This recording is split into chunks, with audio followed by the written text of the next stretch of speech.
So this is video number 2 in a short 3-video series on goal setting, specifically on understanding what types of goals tend to have the most dramatic impact on the creation of results, and how to think through how to set those types of goals that tend to have the most effectiveness. If you saw video number 1, you'll know that this was prompted by a tweet from performance coach Steve Magnus, which I will link in the description. But what I wanted to talk a little bit about, in the last video, we talked about the difference between outcome-based goals versus performance-based goals versus process-based goals. And in that, that's the hierarchy. In that kind of taxonomy of goal variety, the highest and best type of goal in terms of having an impact on the way we're able to perform are process-based goals. So what I want to talk about for a little bit now is how to determine what a good process-based goal would be for you in terms of trying to come up with something that actually has the potential to impact the results that you want to get. So I've got 2 suggestions for you. So we're going to look to create a process goal. And these 2 suggestions have kind of 2 target audiences in mind. One is a group that maybe has some data or some knowledge about the business that you're in and the result that you're trying to get. And we're going to try to kind of like look to that data to help us determine a good process goal.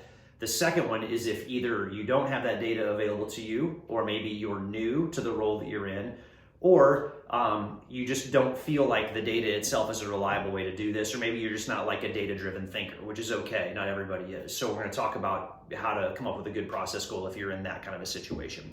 So number 1, if you do have some information about your business, or maybe you've got a lot of experience and you kind of know what your sales process and your sales cycle tends to look at, what I would encourage you to do is to try to identify and focus on some leading indicators whenever you are thinking about setting a process goal. So in the last video, we talked specifically about salespeople, and we use that as our example. I'm going to kind of stick with that example here when we think about how to approach a process-driven goal. So if you, let's say for example that your goal is to kind of increase your sales by a certain margin, or you have some ideas in mind about what kind of sales improvements you'd like to have, and you're trying to think about articulating a goal that you think has a high probability of driving that result. One of the things you can ask yourself are, what are the leading indicators in terms of activities in the business that we know from experience that when that leading indicator goes up, after a little bit of time, the sales result that we're looking to kind of drive, that will tend to go up as well.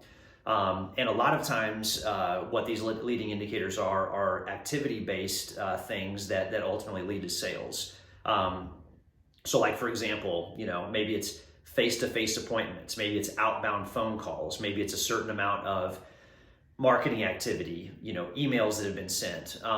I know for some of the folks that we work with that are in residential senior care, physical mailers have a pretty dramatic impact on sales outcomes. There's a lag time, but that's a leading indicator that if you are hitting the physical mailers pretty hard, there's good data to suggest that after a certain amount of time, that will tend to show up in your sales numbers.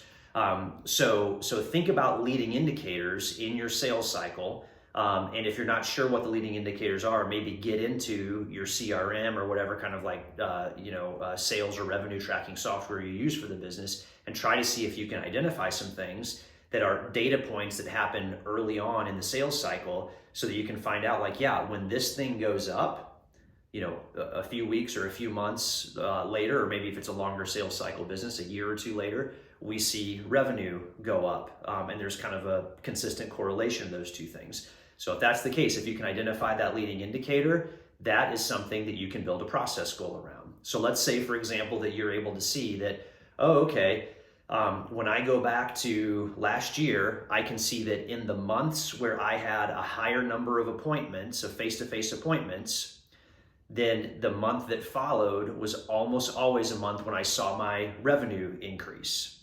So it looks to me like face-to-face appointments are a leading indicator for increases in revenue. So I'm going to make a process goal around face-to-face appointments. So maybe when you go back and you look, you're like, March of last year, I had 78 face-to-face appointments. And then in April, my revenue went up by, X percent. So that was a good enough number to generate a measurable impact on my revenue. So what I'm going to try to do for the next month is I'm going to try to at least hit that goal, maybe even beat it. So I'm going to try to have 78 face-to-face appointments in the next month. That's a great process goal, something along those lines. And the way you think about it is look at the data, see if you can identify a leading indicator. But what if you just don't have that data? Or what if this role that you're in is a new one? Or what if whenever you do look at the leading indicators, you're having a hard time really having the confidence that activity that you're feeling like maybe the data points to is really the right one? What can you do? Well, another thing you can do is to ask the question, how will I, and start with the number that you are hoping is going to move. So if that number is revenue, if you're hoping to generate more revenue, ask yourself, okay, how will I generate more revenue? And think about that, okay? So if I did, $25,000 of revenue last month, but I want that to go up next month, how will I be able to go from $25,000 of revenue to $30,000 of revenue? Well, that means I'll have to have at least maybe 3 more customers say yes. 3 more customers will have to make the decision to buy if I want to be able to go from 25,000 to 30,000. Okay, so that means I need to get 3 more people to buy. How will I, this is back to our question again, get those 3 more people to buy?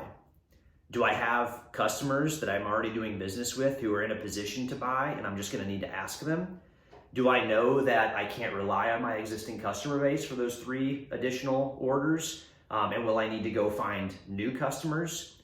If that's the case, if I do need to go find new customers, where do I go to find those customers? What do I do to start to kind of like identify who some suspects might be and turn those suspects into prospects so that I can put myself in a position where I have an appropriate amount of trust established where it's reasonable for me to ask them to buy from me with the expectation that they're actually going to say yes, and I can do that in a way that helps us grow a business relationship.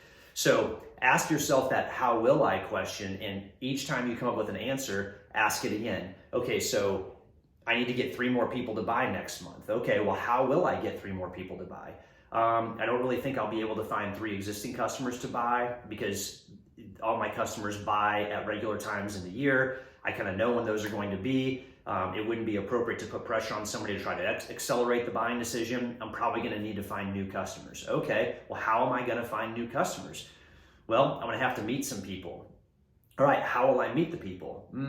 I could probably get out to an industry event and do some networking and kind of do some business card stuff. Okay, and maybe that's enough regression. We've asked the how will I question enough to get down to what our leading indicator is going to be that we're going to build our process goal around. Okay, great. So I identified it. I'm going to go to X number of networking events this month with the goal of meeting Y number of new people at each that I'll be able to come back and add to my CRM at each of these events. So that's an example of how to build a process goal if we don't necessarily know what the leading indicators are, or if for whatever reason we don't think that's a trustworthy or a worthwhile way to build a goal right now. So 2 strategies to help you create a process goal: look at the leading indicators and or ask yourself the question in an iterative way, how will I?